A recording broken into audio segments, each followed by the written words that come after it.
What's up everyone, it's Jossie here, and today I'm gonna be reviewing the iPhone 16 Pro Max with 256 gigabytes of storage in the natural titanium colorway. And before we continue today's video, I noticed that 85% of you all are not subscribed, and it would be amazing if you all could subscribe to the channel. We're so close to 200K subscribers, and I plan on doing some really fun giveaways as we get closer to the end of the year, which do require you to be a subscriber. Why not consider subscribing, because we have one of the dopest communities on YouTube. So I've been using the iPhone 16 Pro Max in the natural titanium color for about a month now. And I also gained access to Apple Intelligence about a week ago. So I'll be discussing some of my initial impressions regarding Apple Intelligence, plus my review of using the iPhone 16 Pro Max as my daily driver. For this review, I'm going to discuss what I like the most, what I've used the most for this phone, some things I don't particularly care for or understand, like camera control outside of opening the camera. I want to make sure this review is as real as possible without me yapping about things I actually don't use or really notice. Starting with the design and build, the iPhone 16 Pro Max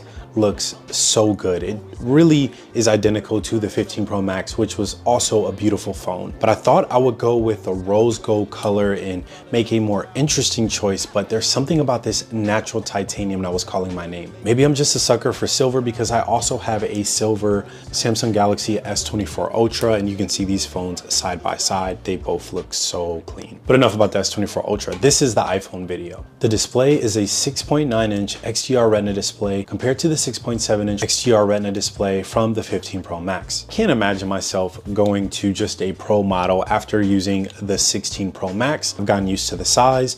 I don't have the largest hands in the world. The phone fits in my hand pretty good, but with all my travel and consuming a ton of content on this phone, I just couldn't imagine going back to that smaller device. In terms of brightness, I didn't notice if it was too dim when in direct sunlight, but there is a noticeable difference between how bright this phone is versus the Pixel 9 Pro XL and the Samsung Galaxy S24 Ultra. I've mostly been using this case from Peak Design. The main reason is because this case has a mount for my bike, so that way I can actually look at my navigation without guessing or looking at my Apple Watch, which is a lot less safe than simply looking at my phone, which sits in the middle of my handlebars. I love how this phone feels and how it fits in hand. I actually don't mind the more muted and matte edges, making the phone look and feel more understated and bespoke. Due to the larger battery and upgraded camera components, the 16 Pro Max actually weighs a little bit more than the 15 Pro Max, but the phone is still incredibly light. I've held it during some of my runs outside. The phone is almost unnoticeable when I'm holding it in hand, even for a longer period of time. Outside of Apple Intelligence, of course, I think the most exciting thing about this phone is the camera.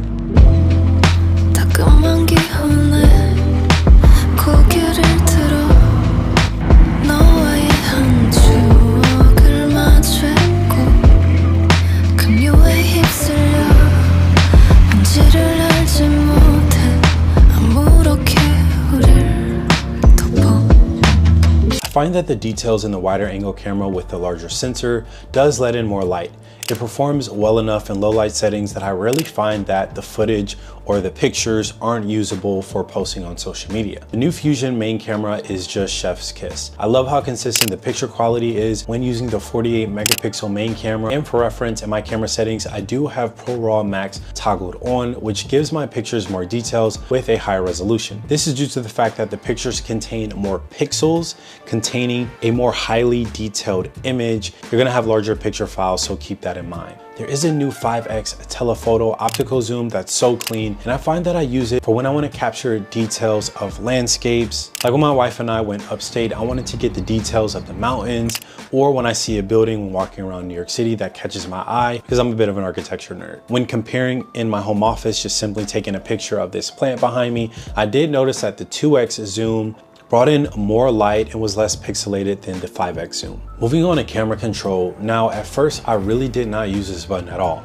I think the placement is awkward and struggle to interact with the control because I have to bend my thumb in this awkward way, making it difficult to control how much pressure I use to tap the control. However, after a month of usage, I noticed that I really do enjoy using the camera control when I simply want to open up the camera and capture a picture of something like really quickly, like I don't have a ton of time. I find it easy for me to just slide my thumb down and simply open up the camera app and use the camera control button to start a video or to take a picture.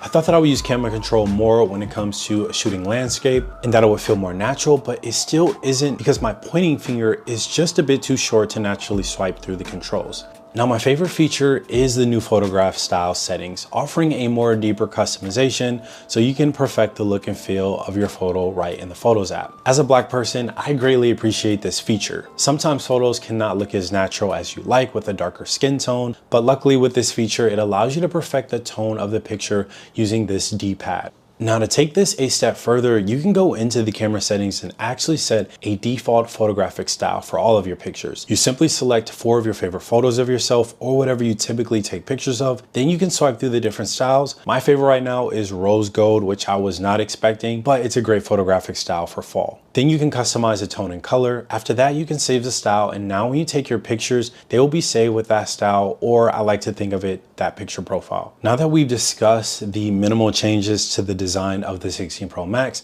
and the upgraded camera controls, let's discuss Apple Intelligence.